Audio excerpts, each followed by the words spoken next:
Hey guys, Steve here from Bloom Audio. Today we have the Thieaudio Monarch Mk2, a 9-driver Tribrid IEM that hits at $999. Monarch is part of this growing class of Chinese IEMs that are really aiming for the build quality and feature set that accompany a lot of flagship level IEMs coming from Western designers. So, is Monarch giving you a multi-kilobuck IEM experience at a single kilobuck price point? Let's take a closer look. So Monarch Mk2 comes in a nice box. Kind of reminds me of 64 audio packaging.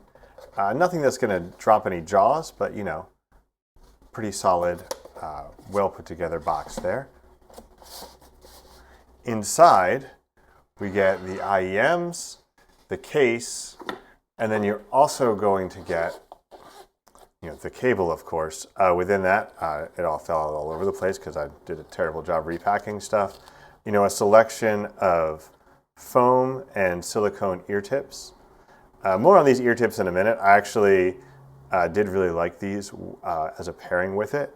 Now, one of the things that's really cool with this package is these tips. So if you'll notice, there's like a proprietary connector on there. So what these does is this part of the cable is removable.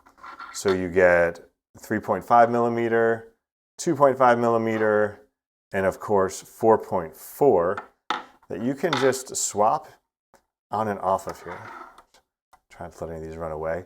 So it's hard to see on here, but there's a little bit of a groove that you'll need to line up between there. And so it'll only fit one way.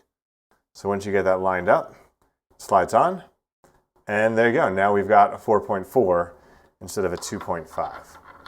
So the IEMs themselves, this is a really incredible design. Does kind of evoke sort of like high-end, something maybe from Empire ears, like the sort of slightly Odin-ish, if not quite as intricate or layered as the Odin, but definitely just a beautiful design. They really knocked this design out of the park with these. The shells themselves are slightly on the large side. It's a 9-driver IEM, so they needed some space, but that could be an issue if you have really small ears or struggle with that. It's worth making note of. The cable itself is silver-plated copper. It's a nice wrap to it with a cloth wrap that feels very nice. So Monarch Mk2 has just a really great, well-balanced tuning. It has a very neutral feel through most of the registers with just a little bit of emphasis in the sub bass. So you get that detail and clarity in the mids and that presence, along with the upper range extension. So going down into the bass, this emphasis here, it's largely pushing into sub bass.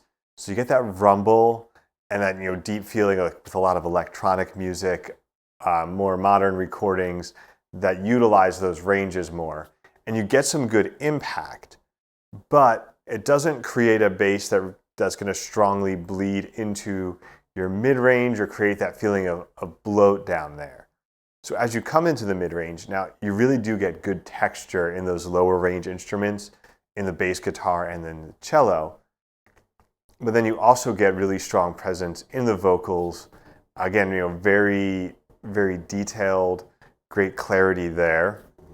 And then moving in the treble, you get that air, that extension into the treble that really just, each range of here feels strong and well represented with rich, full mids, well extended treble, and just that right amount of physical dynamics in the bass. The speed and resolution are excellent with a lot of dexterity and dynamic response in the bass that gives you a good feeling down there. And it feels fast with, fast bass movement or double bass or any of that. In the treble, in that resolution range, you sort of get that really tight feeling with the cymbals, but also natural, just really natural attack decay, and response in the upper end with bows and violins as well. Now the soundstage feels wide. There's somewhat good size there. It doesn't feel particularly deep. And so this also impacts the imaging, where it feels pretty strong, good separation, good feeling of the positioning in the sort of out to the sides. In the center, it kind of closes in a little bit where you don't have that depth. And depending on the recording, I did often feel like those vocals get into your head a little bit and aren't projecting out in front as much as I would like. Now I will say I did some cable rolling and some tip rolling, and I was able to, actually honestly with the stock tips, I was initially using my typical Final E series or spin fits. With the stock tips, I felt like it was improved, but I think there's still just a little bit of a shortcoming there in that center part of the image. I really think the highlight here is the detail and the dynamics, from those macro dynamics in the bass, the good impact, to that strong resolution and those sort of micro dynamics in upper range instrument and the really intricate detail you get there. For comparison, I brought in another second generation Tribrid IEM from a Chinese brand that's been gaining more traction lately, and that's the Kinera Nanna 2.0, also known as the Kinera Imperial Nanna. And I think these IEMs present an interesting case study and ways you can create an IEM in that $1,000 range that has aspects that really feel like it's pushing up and belong in a $2,000 IEM, but don't quite make it as a whole. So these are interesting because it seems like where one is strong, the other is a little bit weak sometimes. For example, in the bass, I think Monarch's execution of the bass is excellent with the presence it has there. Good sub bass, some good impact that doesn't bleed into the mid-range. Nanna just feels like a little bit light in the bass, like you could just use a tiny bit more with that sort of dynamic driver Tribrid design. Then when we talked about the imaging and the sound stage on Monarch, there was some deficiency in the depth and in that center of the image, where Nanna handles that expertly and really does give you more depth and a more complete 3D image that, again, really, in Nanna's case, I think that's one of the characteristics that feels a step up from where Nanna is.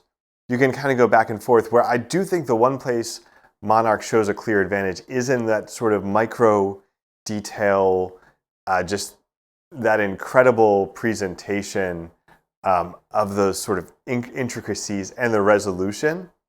But I think overall, what I'd really like to do is put these two IEMs together into one IEM, and then I think you really would have a flagship killer.